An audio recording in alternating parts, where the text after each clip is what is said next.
قسط 63 تحریر گل۔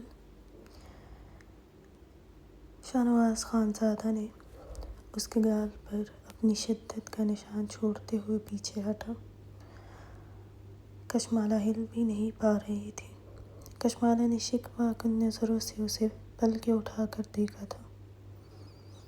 نیلی آنکھوں میں نمی تھی۔ ایسے مت دیکھو، ورنہ ابھی جو چھوڑا ہے نہ پھر سے برسنے لگوں گا۔ خانزادہ کی سخت آواز پر کشمالہ نے نظریں جھکائی تھیں۔ ہر وقت مجھ پر غصہ ہی آتا ہے آپ کو، اور کسی پر نہیں آتا، وہ نم آواز میں بولی تھی۔ شاہنواز خانزادہ نے اس کا سر جھٹکا دیتے ہوئے کہا، ہاں، کیونکہ تمہیں مجھے غصہ دلانا ہی آتا ہے، کچھ اور نہیں آتا۔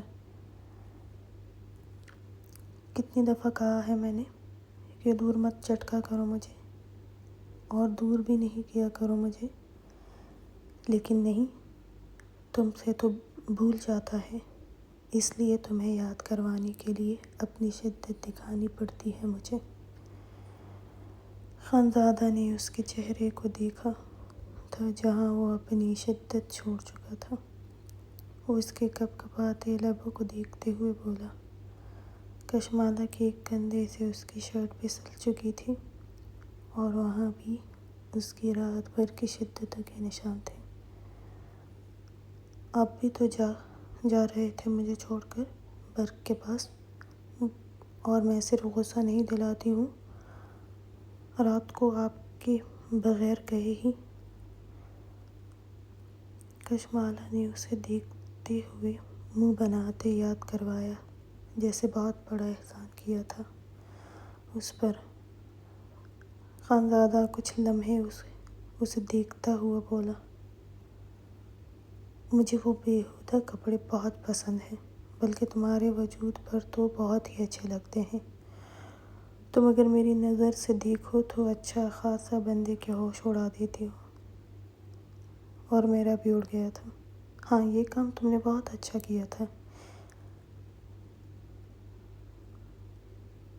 کشمالہ کو اس کی گرم سانسیں اپنے کان پر محسوس ہوئی۔ وہ آنکھیں بند کر گئی تھی۔ شاہنواز خانزادہ نے اس کے دونوں ہاتھ اپنی گرفت سے آزاد کیے اور اس کی کمر کو سختی سے جھٹکا دے کر اپنے قریب کیا۔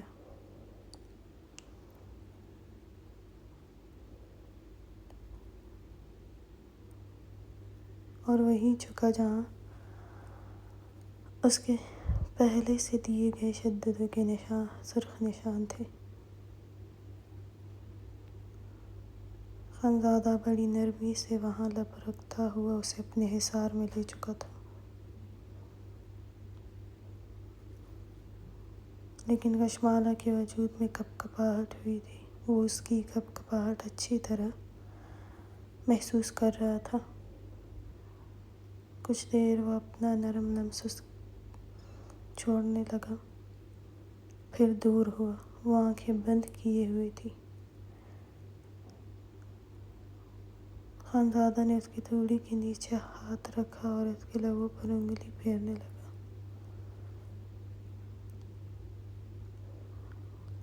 کشمالہ نے لرزتی پلکیں اٹھا کر اسے ایک نظر دیکھا۔ وہ اسے ہی دیکھ رہا تھا۔ کشمالہ نے پلکیں واپس جھکائی تھیں۔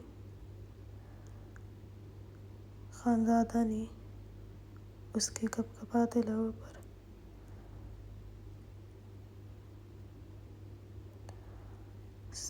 لمس ایک دفعہ پھر سے چھوڑتے ہوئے اسے کھینچ کر اپنی گرفت سے آزاد کیا تھا، اور پھر کشمالہ کے چہرے کے بالکل قریب ہوا۔ آنکھیں کھولو میری جان، وہ اسے گھورتے ہوئے بولا تھا۔ کشمالہ نے پٹ سے آنکھیں کھولی، نظر اس سے ملی۔ مجھے خود سے دور کبھی نہیں کرنا پھر، ٹھیک ہے نا؟ ورنہ پھر تمہیں کھا جاؤں گا۔ ابھی جو ابھی تو چھوڑ دیا ہے، لیکن تمہیں کھانا مجھے بہت پسند ہے۔ وہ اس کے گالوں سے اپنا گال مس کرتے ہوئے سخت لہجے میں بولا تھا۔ ٹھیک ہے، میں پھر بات ہی نہیں کروں گی، کیونکہ آپ کو تو باتوں سے بھی غصہ آ سکتا ہے نا؟ وہ نم آواز میں اسے دیکھ کر بولی۔ خانزادہ نے اسے اپنی گرفت سے آزاد کیا اور کہا، نہیں میری جان، بات تو تم کبھی بھی نہیں بند کر سکتی ہو۔ اور کب غصہ کرتا ہوں تم پر؟ اور میں نے کب کیا ہے؟ ہاں، اور ابھی بھی نہیں کیا ہے، کیونکہ اگر غصہ کرتا تو تم اتنے آرام سے میرے مقابل نہ بیٹھی ہوتی، بلکہ اپنی اس خوبصورت وجود پر مجھے سحن کر رہی ہوتی۔ وہ گھور کر اسے دیکھ رہا تھا اور بولا تھا، جو اس کا پیار نہیں، اس کا 2 منٹ کا غصہ ہی یاد کر رہی تھی۔ شاہنواز خانزادہ نے اس کی کلائی پکڑ کر اپنے سینے پر پھیرتے ہوئے کہا، کب چھوڑا ہے؟ آپ نے اپنا غصہ نکالا تو ہے؟ وہ کشمالہ نے بھی جلدی سے کہا، اب سے صرف غصہ ہی کروں گا۔ شاہنواز خانزادہ نے اس کو گھورتے ہوئے کہا۔ کشمالہ نے جھٹکے سے سر اٹھا کر اسے دیکھا تھا۔ اسے لگا تھا وہ اب بولے گا کہ وہ پھر غصہ نہیں کرے گا، لیکن وہ تو کچھ اور بول رہا تھا۔ ہاں، میرے ساتھ صرف غصہ ہی کرتے ہیں اور اپنے اس برق کو پیار کرتے ہیں، اس سے ہنس ہنس کر باتیں کریں گے، لیکن میرے ساتھ غصہ ہی مجھے نہیں پسند، وہ بہت برا لگتا ہے مجھے، آپ کا وہ جانور، مجھے وہ اس حویلی میں بھی اب اچھا نہیں لگتا اور آپ کے قریب بھی اچھا نہیں لگتا، اب نہیں بلکہ کبھی بھی اچھا نہیں لگے گا۔ جس نے آپ کو اپنا دیوانہ بنایا ہوا ہے اور اس کے چہرے پر پیار کرتے ہیں، مجھے اچھا نہیں لگتا۔ میں آنا جان سے بھی کہوں گی کہ آپ کو مجھ سے زیادہ برق اچھا لگتا ہے، بس اس کے ساتھ ہی رہیں پھر، اور ٹھیک ہے۔ جب صرف غصہ ہی کرنا ہے تو پھر ٹھیک ہے، میں بھی اب پھر کمرے میں نہیں آؤں گی، مجھے بھی حیا بازی کا خیال رکھنا ہے۔ آنا جان، وہ اتنا ہی بولی تھی کہ وہ اس کے لبوں پر جھکا اور اس کی چلتی زبان کو بند کر گیا۔ کشمالہ ساکت ہوئی تھی۔ شاہنواز خانزادہ نے اس کا اتنا بولنے پر اس کی سانس اپنے سانسوں میں ملائی تھی، اس شدت سے کہ وہ جھٹ پٹائی تھی اور شاید ہوش میں بھی آئی تھی۔ اس کی مزاحمت پر وہ اور شدت بڑھا گیا۔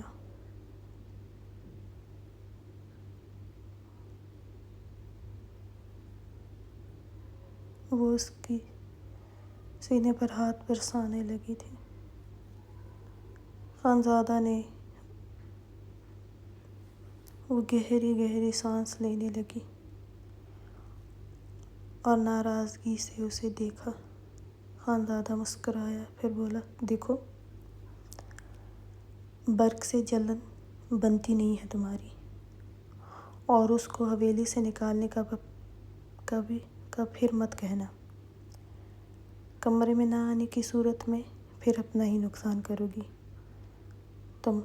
سانس کھینچ لوں گا تمہاری، اگر مجھے کمرے میں نہ دکھی تو میں تھکا ہوا آؤں گا اور تم کمرے میں نہیں آؤ گی، تو پھر مجھ سے کسی نرمی کی امید مت کرنا، میری جیلس بیوی۔ اور جتنی تمہیں باقی سب کی فکر ہے، اتنی ہی مجھے بھی ہوگی، پھر سمجھی؟ اور وہ اس کے لب اپنی 2 انگلیوں کی چٹکی میں پکڑ کر بولا، اتنی چل رہی ہے نا، کھا جاؤں گا کسی دن اسے، نہیں بلکہ تمہیں پورا ہی کھا جاؤں گا۔ وہ بھی اسی کے انداز میں بولا تھا۔ کشمالہ نظریں جھکائی تھی اس کی مسکراہٹ دیکھ کر۔ اور میری جان، کیا بھول گئی ہو؟ برق ہی مجھے تمہارے پاس لے کر آیا تھا۔ تمہیں تو مجھ سے بھی زیادہ برق اچھا لگنا چاہیے، لیکن تم تو میرے معصوم اور خوبصورت برق کو حویلی سے نکالنے کی خواہش رکھتی ہو۔ ہاں مجھے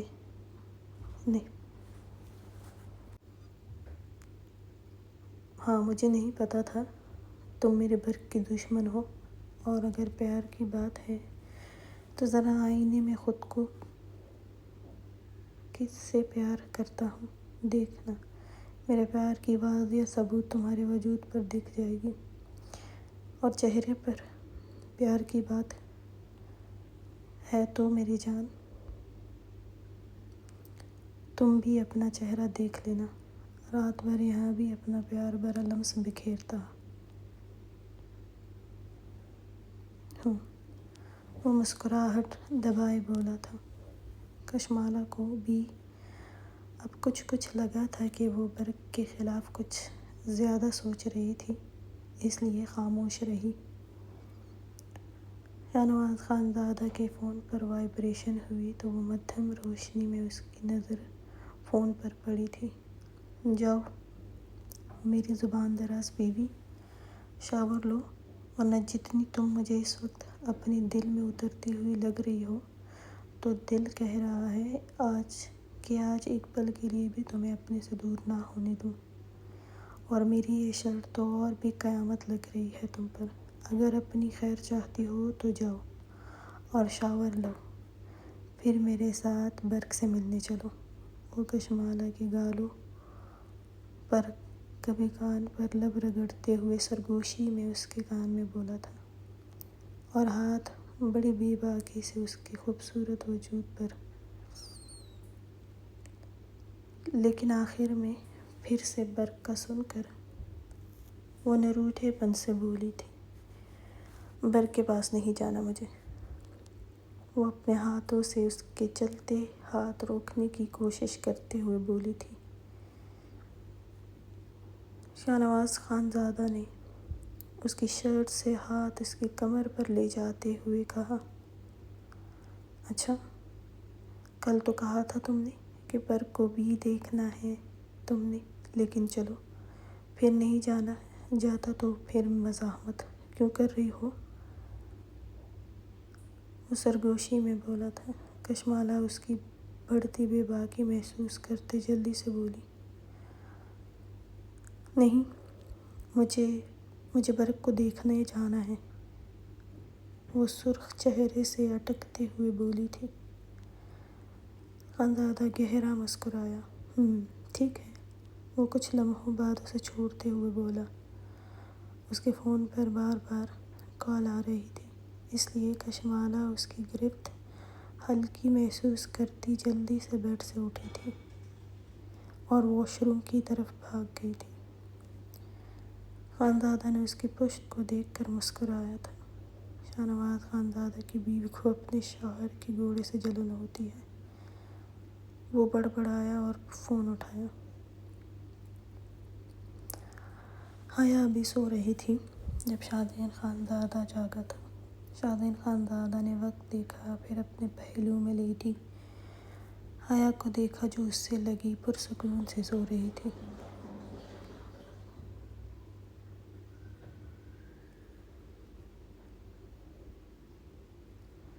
اسے آج کل نیند بہت آتی تھی۔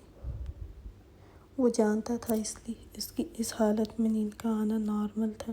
وہ اس کے ماتھے پر لب رکھتا ہوا اٹھا، اس کا سر اپنے سینے سے ہٹایا اور تکیے پر رکھا۔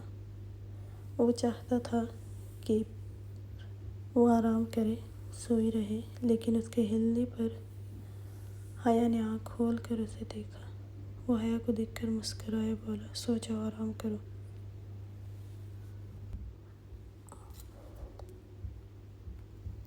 وہ جھک کر اس کے گال پر نرمی سے لب رکھتے ہوئے پیچھے ہٹا۔ حیا نے نیند سے بوجھل آنکھوں سے اسے دیکھا، پھر ہاتھ اس کے سینے پر رکھتے ہوئے بولی، نہیں اب تو نیند نہیں آئے گی، میں آپ کی مدد کرتی ہوں، آپ کے کپڑے نکالتی ہوں، آپ شاور لیں۔ شادین خانزادہ نے اس کا ہاتھ جو اس کے سینے پر رکھے ہوئے تھا کو اپنے ہاتھ میں لے لیا اور اپنے لبوں سے لگاتے ہوئے مسکرا کر بولا، نہیں، میری مدد کرنے کی ضرورت نہیں ہے، اب میں خود کر لیا کروں گا، تم بس میرے لیے اور میرے بچے کے لیے اپنا خیال رکھو۔ وہ اتنا پیار سے بولا تھا کہ حیا اسے دیکھ کر مسکرائی تھی۔ میں اب ٹھیک ہوں، خانم نہیں ہے تو خوش بھی ہوں، لیکن وہ اتنا بول کر خاموش ہوئی تھی۔ شادین نے اس چہرے پر جھکتے ہوئے اس کے گال پر لب رگڑتے ہوئے کہا، لیکن کیا؟ حیا کچھ دیر بعد بولی، وہ اب فضیلت بھی نہیں ہے، اس لیے انا جان کچھ بیمار رہتی ہیں، پلیز آپ ان کو بھی دیکھا کریں۔ شادین خانزادہ نے اس کے چہرے سے اس کی گردن تک آیا تھا۔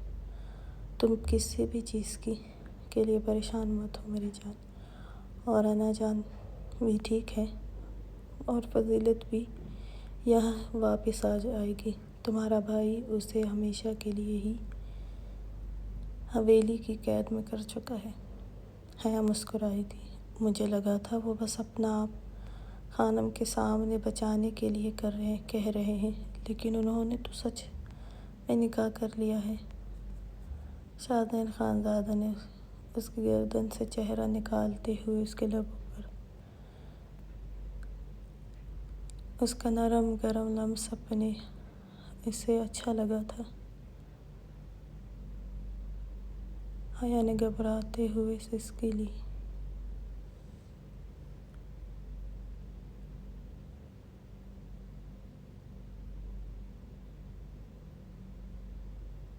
سرگوشی میں کہا، یار حیا، جلدی سے ٹھیک ہو جاؤ، کیونکہ مجھے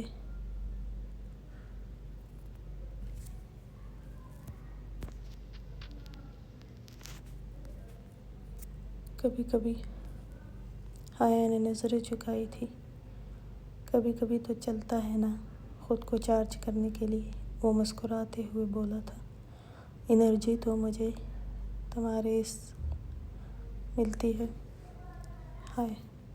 حیا نے چہرہ اس کے سینے میں چھپایا تھا، وہ محسوس کر رہی تھی کہ وہ اس کی نظروں سے چھپنے کے لیے اس کے سینے میں چھپ گئی۔ اس کی بے قرار نظریں شادین خانزادہ نے اسے اپنے سینے میں بھینچ لیا۔ چلو میں شاور لیتا ہوں، تم آرام کرو، اس کے سر پر لب رکھتا ہوا بولا تھا۔ حیا نے اس بات میں سر ہلایا۔ شادین خانزادہ بیڈ سے اٹھا اور واش روم کی طرف گیا۔ حیا اس کی چوڑی پشت کو دیکھتے ہوئے مسکراتی ہوئی اٹھی تھی۔ نیند تو اب نہیں آئے گی، اب اس لیے ان کے کپڑے ہی تیار کر دیتی ہوں، وہ بولتے ہوئے اٹھی تھی۔ شادین خانزادہ کچھ کپڑے اب حیا کے کمرے میں رہتے تھے، کیونکہ سیڑھیوں پر وہ اسے جانے نہیں دیتا تھا۔ ابھی کچھ وقت کے لیے، کچھ دیر میں وہ شاور لے کر باہر آیا، بنا شرٹ کے تولیے میں بالوں سے کچھ قطرے پانی کے اب بھی پھسل کر اس کی گردن پر بہنے لگے تھے۔ وہ سمجھا تھا کہ حیا واپس سو چکی ہوگی، لیکن وہ بیڈ پر موجود نہیں تھی۔ وہ سیدھا ڈریسنگ روم میں آیا۔ حیا اس کے کپڑے نکال کر اب اس کے ساتھ باقی کی چیزیں بھی رکھ رہی تھی۔ وہ اس کے کپڑے اپنے کمرے کی الماری میں دیکھ کر خوش بھی بہت تھی اور مسکرا بھی رہی تھی۔ آہٹ پر اس نے رخ موڑا۔ شادین خانزادہ بالوں میں ہاتھ پھیرتے ہوئے سامنے تھا، وہ اس کی مسکراہٹ دیکھ چکا تھا۔ حیا اس کے نم وجود بنا کپڑوں کے ٹاول میں دیکھ کر پھر سے نظریں موڑ گئی تھی۔ شادین خانزادہ نے اس کے پیچھے سے ہی اسے اپنے حصار میں لیتے ہوئے اس کی پشت، میں نے کہا تھا نا تم آرام کرو، میں خود کر لوں گا۔ حیا کا دل دھڑکا تھا اس کا۔ مجھے اب نیند نہیں آئے گی، اس لیے آپ کے کپڑے نکالنے لگی۔ وہ ویسے بھی اور ویسے بھی یہ میرا کام ہے جو مجھے بہت اچھا لگتا ہے، آپ کو میرے پسند کے کپڑوں میں دیکھنے کی، اس لیے یہ تو میں ہی کروں گی۔ شاہزین خانزادہ نے اس بات میں سر ہلایا، تھوڑی اس کے کندھے پر ٹکاتے ہوئے کہا، اور مسکرا کیوں رہی تھی میرے کپڑوں کو دیکھ کر؟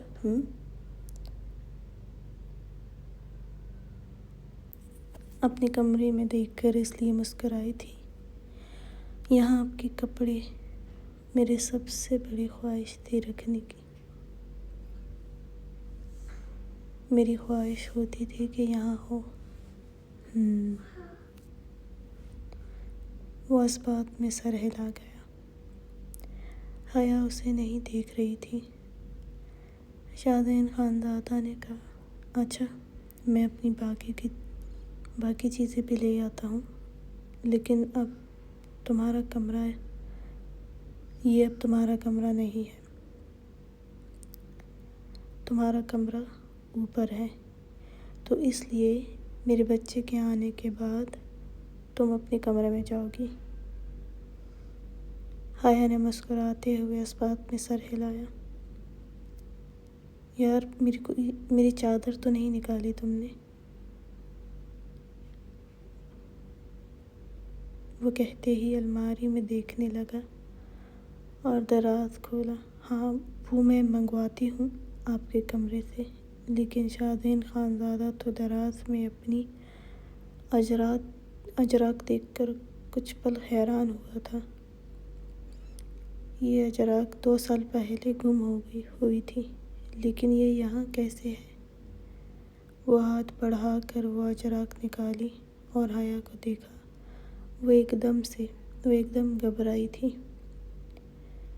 شاہزین خانزادہ کی نظر الماری کے کھلے دراز پر گئی، جہاں اس کی بہت ساری پرفیومز پڑی تھی جنہیں وہ اب دیکھ کر اب حیران ہوا تھا، اور پھر ہاتھ بڑھا کر جلدی سے چیک کرنے لگا۔ اس میں کچھ تو ایسی تھی جو وہ بہت پسند کرتا تھا، لیکن اب وہ مل نہیں رہی تھی۔ حیا نے جلدی سے دراز بند کرنے کے لیے ہاتھ بڑھایا،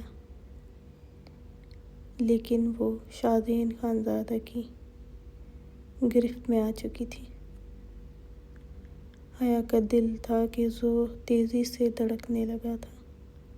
وہ تو بھول ہی چکی تھی اس کی پرفیومز کو چھپانا۔ یہ یہاں کیسے آئی ہے؟ یہ تو گم ہو گئے تھے۔ وہ اپنی ہی پرفیومز کو اٹھا کر چیک کرنے لگا۔ یہ میرے ہیں، حیا نے ہٹکتے ہوئے جلدی سے کہا۔ اس کی بات پر وہ اب ایک اٹھا کر دیکھ رہا تھا۔ تمہارے ہیں یہ سچ میں؟ لیکن یہ تو میلز کی ہیں۔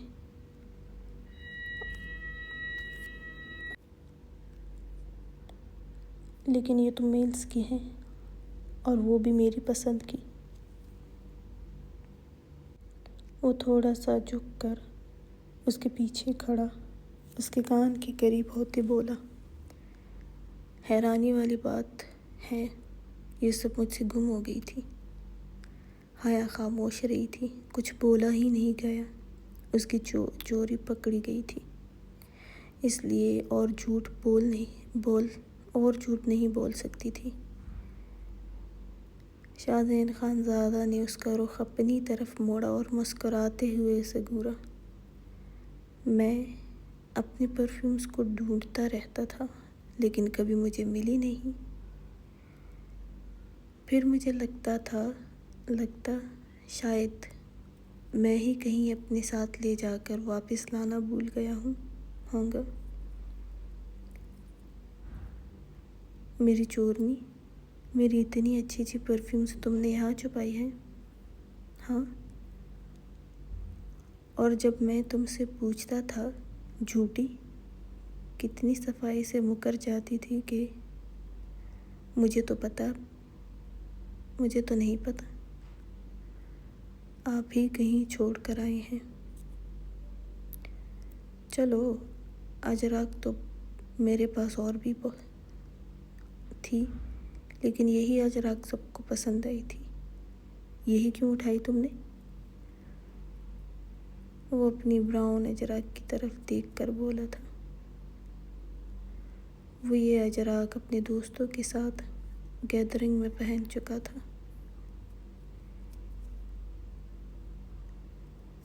جہاں ڈاکٹرز کی ایک بڑی گیدرنگ تھی 2 سال پہلے،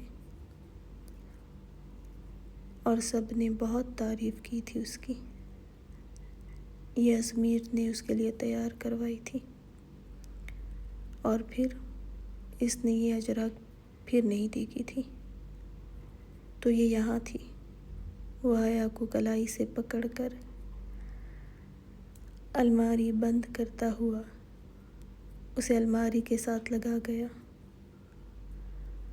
حیا نظریں جھکائے ہوئی تھی۔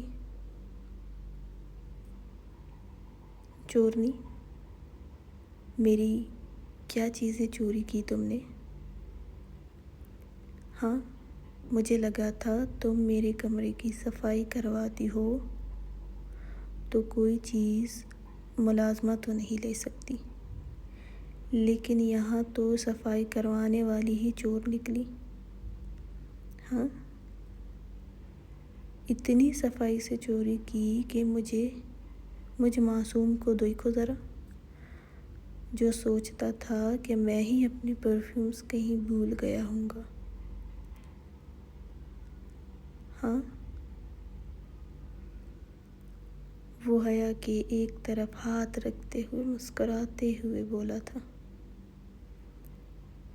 وہ سر جھکائے ہوئے تھی، لیکن کچھ نہیں بولی تھی۔ چہرہ کچھ شرمندہ بھی تھا،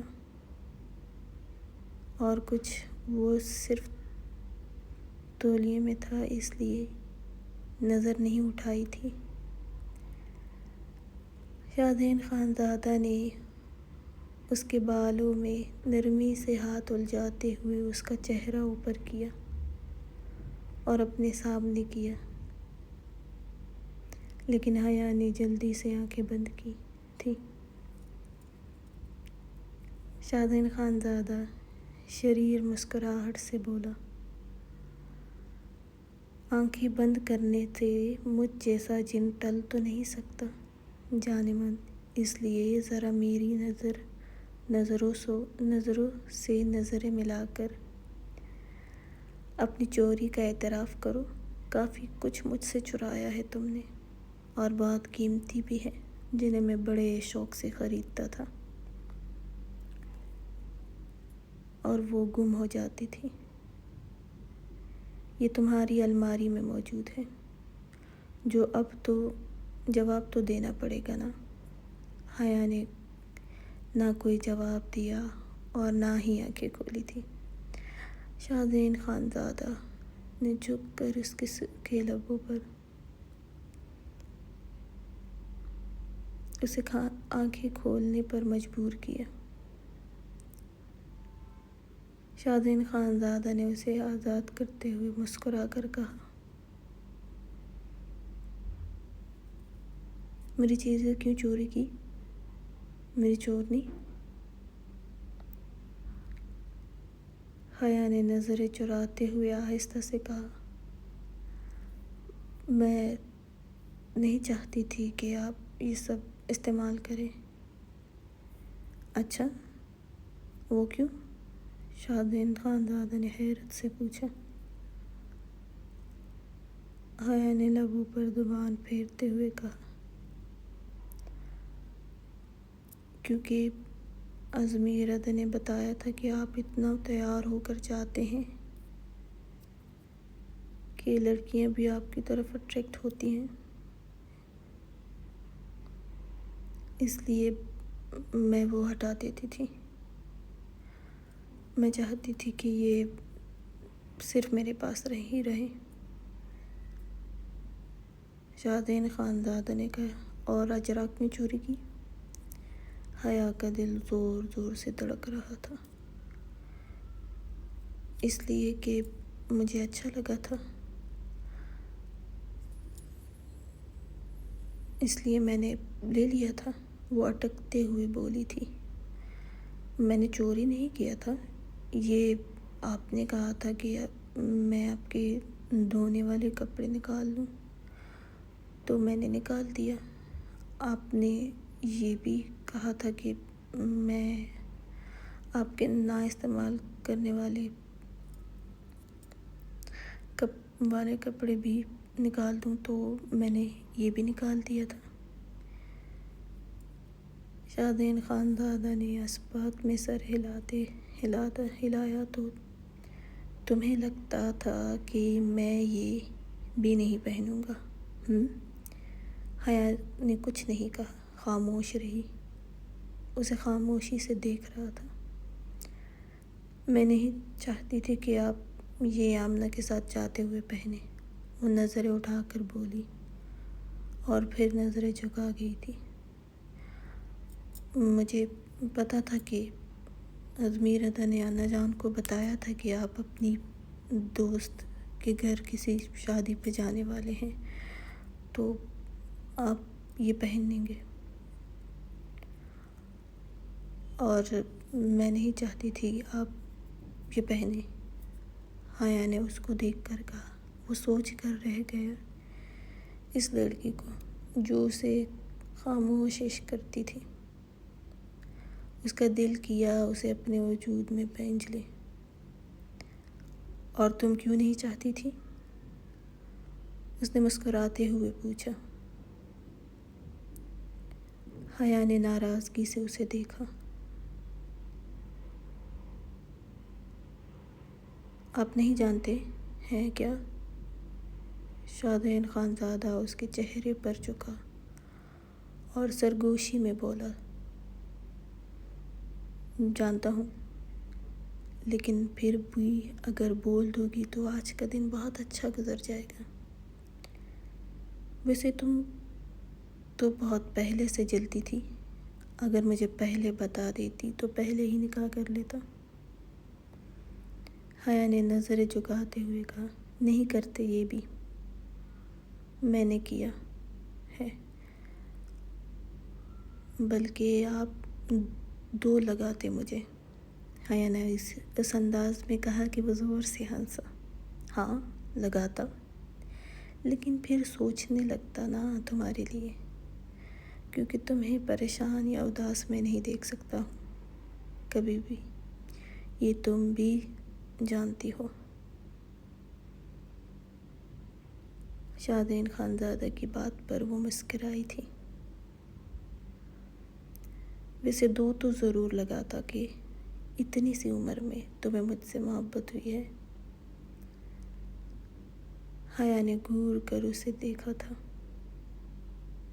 ایسے مت دیکھو،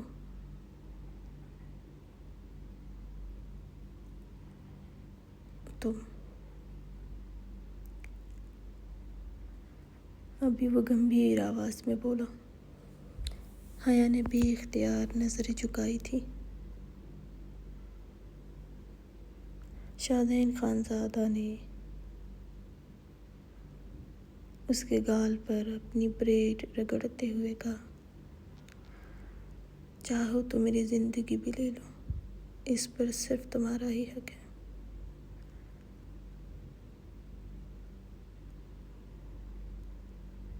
پر اسیر نکاح ہوا تھا، لیکن یہاں تو ہر گزرتے دن کے ساتھ اسیر حیا ہو گیا ہوں۔ وہ اس کے کان پر لب مس کرتے آہستہ سے بولا تھا۔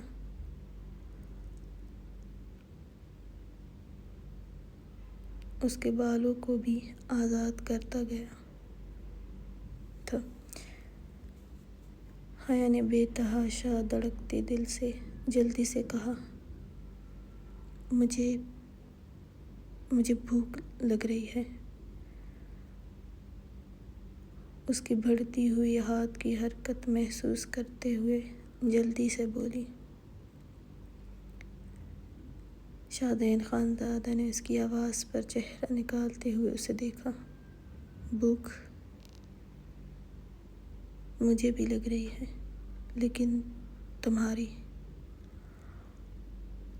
اس کی بات پر حیا کی پلکوں میں لرزاہٹ ہوئی، لیکن خیر، ابھی جاؤ، فریش ہو جاؤ، پھر چلتے ہیں ناشتہ کرنے۔ اس کے گالوں پر آئے کچھ بالوں کو ہاتھ بڑھا کر اس کے کان کے پیچھے کرتے ہوئے اپنے بڑھتے ہوئے جذبات پر قابو پاتے ہوئے بولا، پھر جھک کر اس کے ماتھے پر لب رکھتا ہوا اسے اپنی گرفت سے آزاد کیا۔ حیا جلدی سے وہاں سے نکلی تھی اور واش روم کی طرف بڑھی تھی۔ شادین خانزادہ نے ایک نظر الماری پر اور اپنے اجراک پر ڈالی۔ مجھے بھی چرا گئی ہو، دور رہنا محال ہوتا جا رہا ہے، وہ بڑبڑایا اور اپنے کپڑے پہننے لگا، لیکن چہرے پر مدھم سی مسکراہٹ تھی۔ حیا واش روم میں آ کے دروازے سے لگ کر کھڑی ہوئی تھی۔ آج اس کی وہ چوری پکڑی گئی تھی جو وہ کئی سالوں سے کر رہی تھی۔ اس کی نظروں سے بھی اب شرم آ رہی تھی، وہ اپنے لب چبانے لگی تھی۔ شادی کے بعد تو اسے اس سب کے بارے میں یاد ہی نہیں رہا تھا۔ شام کو خضر خان گھر آیا تھا کیونکہ مہمان آ گئے تھے۔ وہ مردان خانے میں تھا۔ خضر خان کے ساتھ کون تھا جو رشتہ نہ کرنا چاہتا ہو؟ پلوشیں نہ چاہتے ہوئے بھی تیار ہوئی تھی، سب سرخ آنکھوں میں ہلکے سے کاجل لگائے، گلابی لبوں پر گلوز لگائے، ہلکے پستہ رنگ کے پلین لانگ شلوار قمیص کے ساتھ ہلکے کام والا دوپٹہ اچھے سے اوڑھا۔ وہ بہت اچھی لگ رہی تھی۔ فضیلت نے اسے دیکھ کر کہا، آپیہ، قسم سے بہت پیاری لگ رہی ہیں آپ، لیکن خضر لالا کے دل پر پتہ نہیں کیوں اثر نہیں ہوتا، وہ افسردگی سے بولی تھی۔ پلوشیں نے گہری سانس لی۔ پتھر پر کسی بھی چیز کا اثر نہیں ہوتا، چاہے کچھ بھی ہو جائے۔ فضیلت نے کچھ نہیں کہا، اداس تو وہ بھی ہو گئی تھی۔ پلوشیں کو صرف اپنی بھابھی ہی سوچا تھا ہمیشہ، اس لیے وہ ابھی باتیں ہی کر رہی تھی جب ملازمہ نے دروازے پر دستک دی اور اندر آئی۔ پلوشیں باجی، مورے بلا رہی ہے، مہمان آ گئے ہیں۔ پلوشہ کا دل زور سے دھڑکنے لگا تھا، لیکن خود کو نارمل ظاہر کرتے ہوئے اس بات میں سر ہلایا۔ فضیلت نے کہا، آپیہ، مجھے تو نہیں جانا، آپ کے ساتھ میرا بالکل دل نہیں کر رہا کسی کو دیکھنے کا بھی۔ پلوشہ نے کچھ نہیں کہا اور ملازمہ کے ساتھ نیچے آئی تھی، جہاں دو خواتین بیٹھی تھیں۔ زرمینہ خان کے ساتھ پلوشیں نے سلام کرنے کے بعد زرمینہ خان کے ساتھ ہی بیٹھ گئی تھی۔ وہ خواتین دونوں ہی پلوشیں کو دیکھ کر مسکرائی تھیں۔ ان کو پہلی نظر میں ہی پلوشیں پسند آ گئی تھی۔ یہ خضر خان کے کاروباری دوست کے بھائی کو پلوشہ کے لیے خضر خان نے پسند کیا تھا۔ وہ چاہتا تھا جتنی جلدی ہو پلوشہ کی شادی کر دے، اور پھر وہ دیر آدم خیل جانے کا ارادہ رکھتا تھا تاج محمد خانزادہ سے بات کرنے۔ کچھ دیر مہمان بیٹھے رہے، پھر وہ چلے گئے، لیکن جانے سے پہلے وہ پلوشہ کو اپنے بیٹے کے لیے پسند کر گئے تھے۔ خضر خان لاؤنج میں آیا تو وہاں پلوشیں اور فضیلت زرمینہ خان کے ساتھ بیٹھی تھی۔ خضر خان نے زرمینہ خان کے ساتھ بیٹھ کر ایک نظر ان کو دیکھا۔ مورے، میں کل صارم کے گھر والوں کو اگلے ہفتے کی نکاح کا وقت دے دوں گا۔ ٹھیک ہے بچے، اگر تمہیں پسند ہے تو ٹھیک ہے۔ پھر پلوشہ نے ایک نظر بھی اسے نہیں دیکھا تھا، نظریں جھکائے ہی رکھی تھی اور اپنے فون میں لگی رہی۔ السلام علیکم، کیسے ہیں پیارے ریڈرز؟ تو آج کی ایپیسوڈ کیسے لگی؟ زیادہ سے زیادہ کامنٹس کریں، لائک کریں اور شیئر کریں، کیونکہ یہ کرنے سے ہی چینل پر اگر کوئی مسئلہ ہو تو بھی ریویوز کی وجہ سے یوٹیوب پہ چینل کو خراب نہیں کرتا۔ اس لیے یار یہ سب زیادہ کریں تاکہ کوئی ایپیسوڈ نہ خراب ہو، تاکہ چینل ٹھیک ہو جائے۔ میں ابھی ایسے ہی ایپیسوڈ دے رہی ہوں۔